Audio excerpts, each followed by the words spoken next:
Welcome back to the show, everybody. This is T3 Podcast, Transformation Through Truth. I am your host, Larry Lou.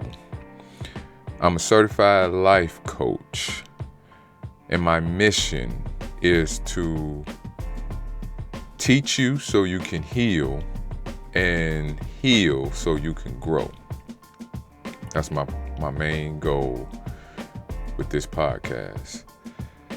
If you haven't already, please subscribe. I would greatly appreciate it. A lot of content that will help you move forward in life and will help you achieve a lot of the goals, conscious and unconscious, that you may want to achieve. So today, I want to talk to you about certain characteristics that hold us back. And these characteristics you've probably heard of, and they're very important. And the reason I'm bringing this to you is because I had a conversation with a friend of mine, and she said, people have problems, and they know they have problems. They talk about their problems, but they refuse to do anything about their problems. So this is a conversation that her and I had, and it got me thinking about a lot of things. But I've heard that from numerous people, and a lot of people say they just don't understand how a person can know that they have an issue, know that this issue is hurting them, and not do anything about it. To them, it just doesn't make sense. It's ridiculous to them. It's crazy to them. Their words, right? But I get it. So people walk around and they have this woe is me attitude, but they really want to be happy. Let's not negate that fact. They do. And I know it's like, well, if they do, then they need to do whatever it is that they need to do to get the job done, in simple terms. But it's just not always that simple. So they want to be happy. They want to get better. But they don't take the necessary action steps to make this happen. And so there are a couple reasons, or several reasons why, 3 in particular. So what we're going to talk about specifically today is situational versus dispositional. A situation versus a person's disposition. Motivation and inertia. Inertia is very, very important, and it's very, very sneaky. And it's 9 times out of 10, it's unconscious. So we're going to talk about that too. But let's start with situation and disposition. So a person has a problem. And a lot of times what they feel is that they have this problem because of something outside of themselves, whether it's an individual, whether it's a mate, a child, a boss on the job, people in traffic, whatever the case may be. It's always because of something external. It's a situational issue, and that's why I'm not where I want to be. That's why I'm not further along in life, because of he, or because of she, or because of this. Or if it wasn't for, if I just made more money, if I just had more time. So there's always something going on that is preventing the individual from succeeding. So The funny thing is this, though. This is the funny thing. Anytime we're talking about ourselves, and I challenge you to study people, because anytime that we're talking about ourselves, it's always the excuse is about a situation. Him, her, that, this is why I'm not successful, is why I'm not. It's always a reason, a situation that is causing the problem. But when we talk about a situation, we are always talking about a situation when it comes to us. Now, the same thing can be happening to someone else, but we attribute it to their disposition. So this is very common. We do this unconsciously. We give ourselves a lot of credit and a lot of slack, but somebody else, we don't give them that same slack. Now, if we're talking about somebody else and they're not further along than we would like, what's their problem? They need to get it together. They need to do this. They need to stop doing that. We don't give them the same benefit of the doubt as ourselves. We don't consider that it could be that their situation at home is not the greatest. But if we going through something, we give ourselves all the grace. It was my husband, it's my wife, it's my kids, it's my time, it's my job. See, that's the difference between situational and then a person's disposition. And this is something that we find ourselves doing all the time. And I challenge you. Just, if you can, be more conscious of yourself. This takes some time, but be more conscious of yourself and just realize that whenever there's an issue with you, you attribute it to a situation. But whenever there's an issue with someone else, you attribute it to their disposition. We do that a lot, unknowingly a lot of times, but we still do it. So that's the first reason why a lot of times people don't take action, why a lot of times people just sit in their misery, because they're blaming the situation, as opposed to maybe it's them, maybe it's you, maybe it's me. Which leads me to my second point. A lot of times people say that they have to be motivated. They have to be motivated in order to get started, in order to, go after that job, or go after that mate, or go after their great purpose in life, right? They feel like they need to be motivated to do these things. But here's the problem. When you don't feel motivated, you don't act. Okay? When you don't feel motivated, you don't act. And a lot of times, what we would like to happen, because we are not motivated, we would like for someone to come along and motivate us.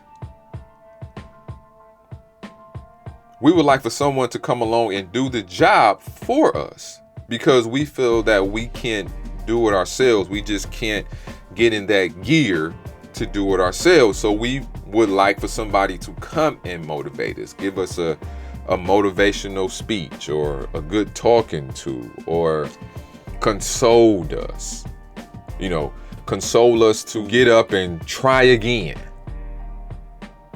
So a lot of times we want that help in order for us to feel motivated. because we just can't find it sometime in ourselves. And I think we've all been there. But here's the issue. What if that person never comes? What if you have something important to do? Like, I'm going to tell you one thing I can't stand is calling people on the phone to get business handled, because you got to go through all these prompts and talk to AI now, and you got to go through all these things to get to a person, if you even can talk to an individual. And when I tell you I dread it, I dread it. I mean, I emotionally become angry. I can feel the energy. And I had to learn to try to put that aside and do it anyway. Now, fortunately, my wife will do it if she can, and that helps me, but sometimes she can't. Sometimes she can't come and motivate me or do it for me. So again, if we need to be motivated to do a lot of things that are important, what if that person never comes? Then we sit in our misery. We rest in it. And we never move forward. So we can't just sit around and wait for someone to come and motivate us to do something that we are supposed to do. That's a recipe for disaster. And I know a lot of times when we are in that situation, again, we might be a little depressed and we want someone to come and talk to us and maybe cook us something to eat and tell us that it's going to be better and it's not always going to be like this, and, you know, just make us feel better about ourselves. But what if that person never comes? What if that talk never happens? People have lives. People got their own problems. There's nothing wrong with support, but we also got to learn that sometimes we got to stand on our own 2 feet. So what we need to do, and this is very, very important, we need to learn to act regardless of our emotional state. And I'm going to give you 2 examples of when this happened. One you know of, the Revolutionary War. And I'm not going to talk about the war itself, but I do want to talk about a guy by the name of Patrick Henry for a minute. If you know him, he was a delegate in Virginia. And before the Revolutionary War, they had a meeting. All the delegates got together to figure out what they were going to do. Basically, if they were going to fight or bow down. And something Patrick Henry said, and those of you who know Patrick Henry, he's famous for those words, give me liberty or give me death. When he gets up in front of the delegates, he starts speaking and communicating his speech. And it's famous now, right? But one of the things he says in there, he says, and I'm paraphrasing, he said, is life so precious that it shall be purchased with chains? Because the British was coming to take over, right? Was going to make them slaves. Now, he owned slaves, but he sure didn't want to be one.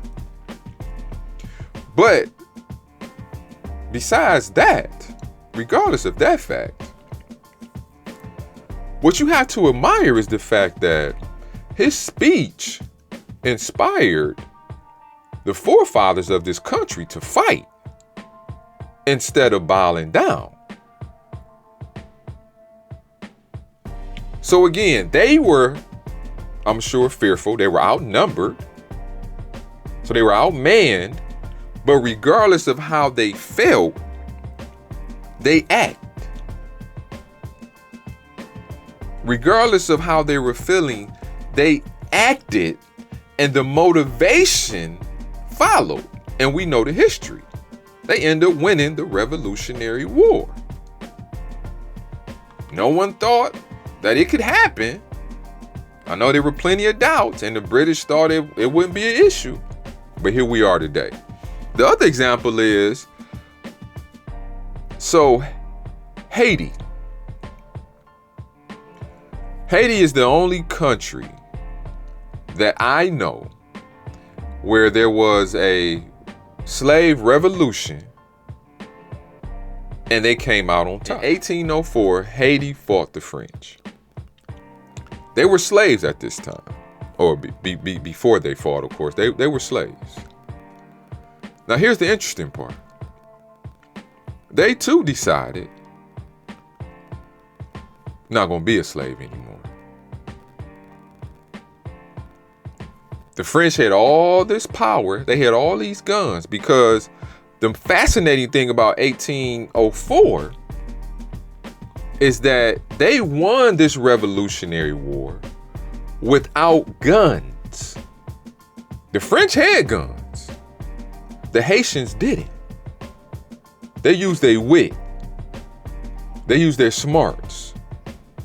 So they had weapons, might have had swords, spears, and anything else, but they did not have guns. And they won. They sent the French packing. Again, they felt the fear.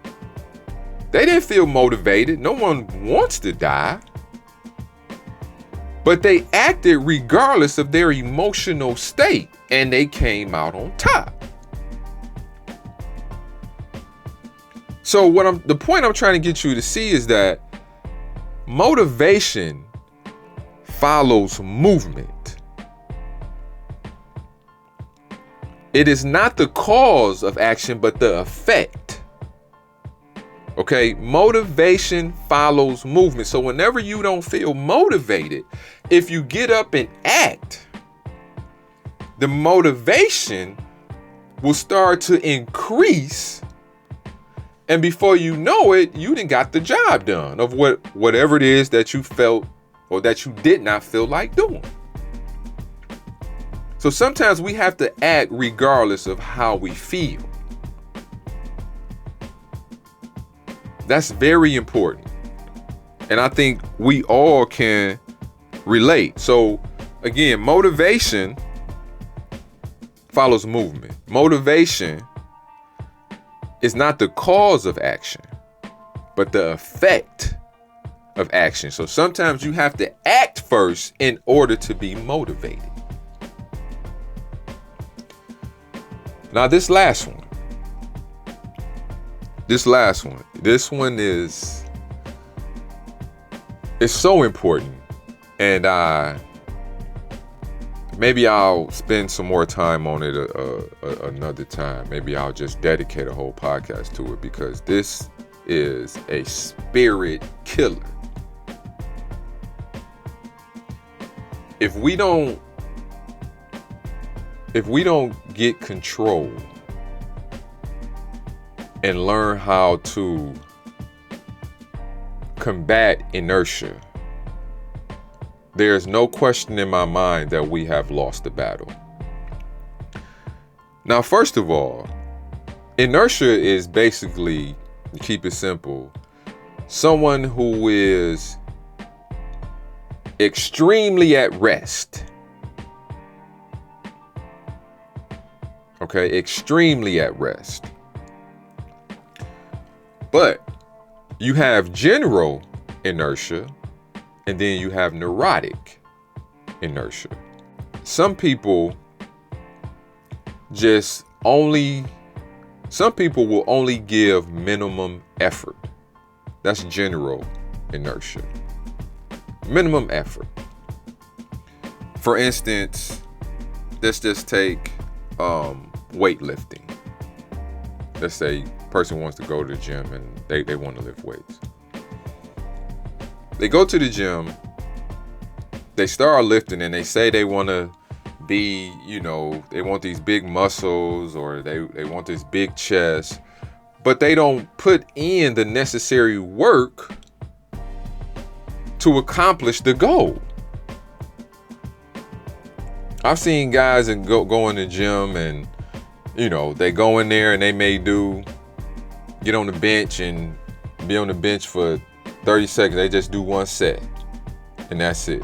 Now, if you just doing one set to get warmed up, to get the real workout, that's fine. But if one set of 10 is your workout and you think you gonna get a big chest, you sadly mistaken. You're not putting in enough effort. You're putting in minimum effort. And so this is general inertia. So if you relate that to your life, you need this job, but instead of you getting on a computer or going to job fairs when they're around, or whatever the case may be, you sitting at home playing a video game. You're not putting in maximum effort. You're putting in minimum effort. You may get on a computer and look for a minute and see something, going through looking and nothing come up and say, oh, it ain't nothing. Ain't nobody hiring, or it ain't nothing I like. You went to one site. Minimum effort. That's general inertia. Putting forth energy with the minimum accomplishment is general inertia.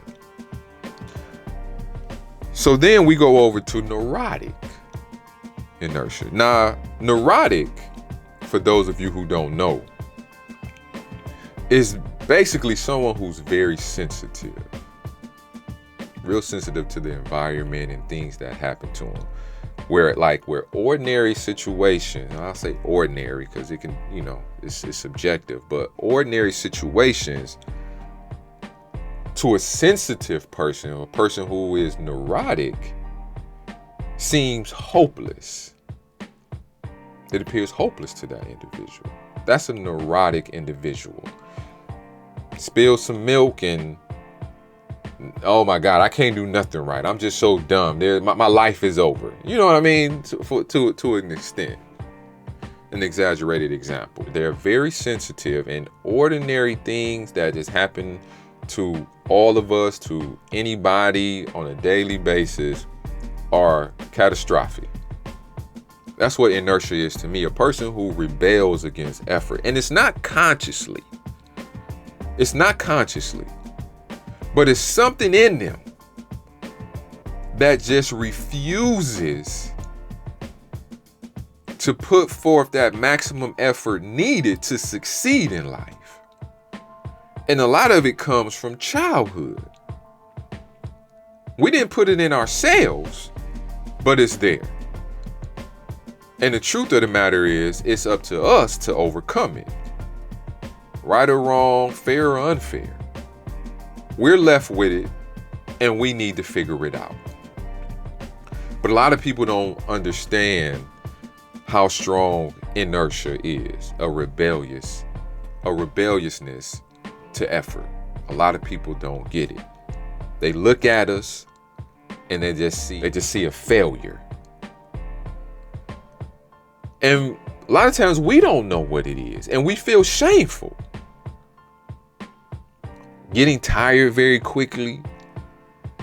That's because in our head, there's a lot going on. And I don't know if you all know this, but when you are always thinking and you mentally, you know how people say, I'm just mentally tired, where there's just a mental strain on you, that drains the body. You're using energy. You might not be doing a whole lot physically, but you're doing a whole lot mentally, and it drains you. So this is one of the most deadliest kept secrets, I believe, that is out there, is inertia. Neurotic inertia, specifically. So when a person has this characteristic, one of the things that it does, it causes emotions to linger longer than they should.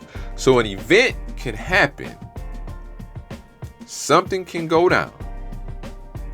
Lose your job, your mate leaves you, your kid gets taken from you, a parent dies, your best friend dies, or Your best friend doesn't want to be your best friend anymore. Or you do something that was in your control. You do something that you shouldn't have did. You made a mistake. We all make mistakes. And the emotional drawback of that lingers maybe 6 months, maybe 8 months. It lingers. And so now what happens is that it makes it difficult for us to accept change. Because the world is constantly moving. People are actually moving. Things happen. And we have to learn to accept what happened. But we can't stay in that state. But us who suffer from this inertia, neurotic inertia, we stay longer in this shame, in this guilt, in this hopelessness, longer than we should. And when it's time to move on, time to move forward, we can't. When when it's time for change to happen, we can't accept it because we're still in that emotional state, that negative emotional state. So this is the deadly cause of inertia. This is why it's so powerful, because it keeps people stagnant. It keeps us stagnant. And a lot of times we don't know why. We just know how we feel and we don't know how to get over it. The other thing, and this is the last thing that it does. Inertia causes one to have a poor immune system. Because if you are not fulfilling your desires, you have all these desires. Desires is nothing more than energy. If you're not fulfilling them and letting them out, they turn on you. The body turns on you. And because you have been fearful or ashamed, using all that energy to hold on to that shame and to those negative emotions, all that energy is going to hold on to these negative emotions. Now your immune system doesn't have the energy it needs to fight off bacteria or viruses that wants to invade. So by holding on to this shame and this guilt and this hopelessness, by not fulfilling your desires, it weakens your immune system. And there's a strong correlation to when people have a real deep fear and they live in fear and they have very bad anxiety, and this is their state of being, it weakens the immune system. So now there's opportunity for the body to be invaded.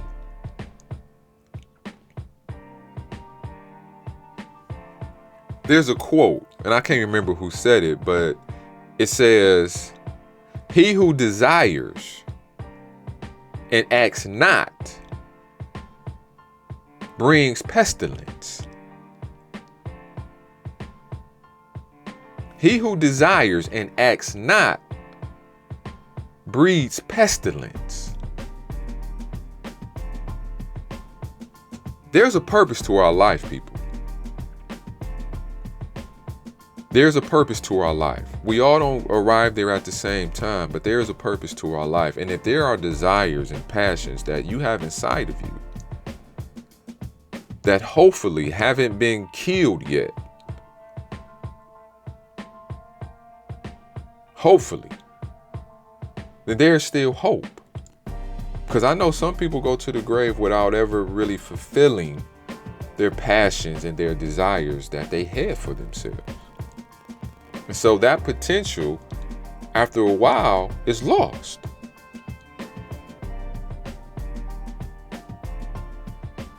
After so long, you 90 years old, and your whole life you wanted to be a dancer. Well, you at 90, there's a good chance you probably can't be a dancer no more. You can't put in those hours every day. You can't move like you did when you were 20. Maybe you wanted to be a professional athlete. Maybe you wanted to be, this great judge. But if you're 90 and now you're sick and your body you can't get around as good, your memory may be gone, that is no longer in the cards. But you had that desire at one time. Okay, thought is incipient of action, which only means thought is the beginning of action. It's not the complete and whole story and complete goal. You just can't think about, baking a cake and the cake is going to appear. No, that's just the beginning. So thought is incipient of action. So people who have general inertia, they'll at least maybe think about it. But those of us who are neurotic, we won't even take the initiative to even think about it a lot of times. That's why you see people who just won't get off the couch, who won't leave their mama house, who will just put a whole lot on everybody else and nothing on themselves. They just go through life existing, but not living.